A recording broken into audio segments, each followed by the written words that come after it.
So guys আজকে আমরা বানাবো মাছ আর আলু। এটা হচ্ছে মাছ আলু এর নাম, আর তোমরা কে কি নামে বলো কমেন্টে জানাবে। আর শোল মাছ দিয়ে আজকে ঝোল হবে, তো পুরো ভিডিওটা কন্টিনিউ করো। তাহলে মাছ আলুটা কাটা যাক। গাইস এটা হচ্ছে তোমরা এমনি খেতে চাইবে, কারণ এত সাদা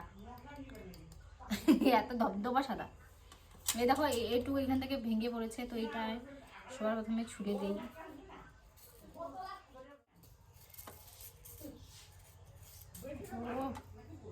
এত গজগজা গজগজা দেখো, কেশরের মতো, মানে এমনি খাই। কার কার পছন্দ কমেন্টে জানাবে। এই যে পানি, সরি জলের মধ্যে ছেড়ে দিলাম, পানি বলা যাবে না। এটাকে আমি এখন মাঝখানে কাটবো। মাঝখানে কাটি নেই, ছোট করে নেই। দেখছো গাইস,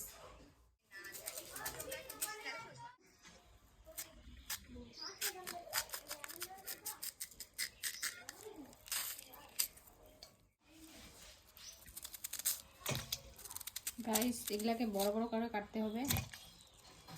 देखो गाइस इतना सुंदर है संदेश। সো গাইস তো আমার হচ্ছে কাটা শেষ। এই যে এখানে এখানে দেখো, এখন আমি মাছ কাটতে যাব। মাছ হচ্ছে কেটে নিব।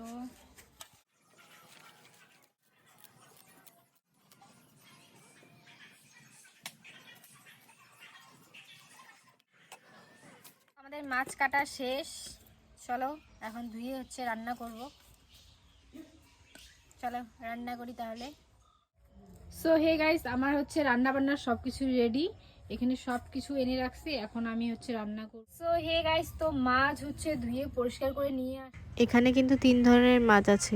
চলো তাহলে উনুনটা ধরিয়ে নেই। চলো এখন কড়াই হচ্ছে তেল দিয়ে দিই। আমার উনুনটা ধরে গেছে। এখন উনুনটা দেখছো কত সুন্দর, এই উনুনটা আমি বানিয়েছি। তেলটা গরম হোক, ততক্ষণ আমি হচ্ছে লবণ আর হলুদ মাছের মধ্যে দিই। হচ্ছে মাছের মধ্যে লবণ হলুদ দিয়ে মেখে নিব। গাইস আমার এইখানে কড়াইটা পুড়ে গেছে, এতটা গরম হয়ে গেছে তেলটা। এখানে আমাদের মাছ ভাজা প্রায় কমপ্লিট। এখন আমি একে একে মাছগুলো ভাজবো আর নামিয়ে নিব। এই দিয়ে আমি ছোট মাছগুলো ভেজে নিচ্ছি। এখানে ছোটো মাছগুলো দিয়ে দিব, তারপরে হচ্ছে ডাইকা মাছগুলো ভাজবো। এদিকে আমার সব মাছ ভাজা কমপ্লিট। এখন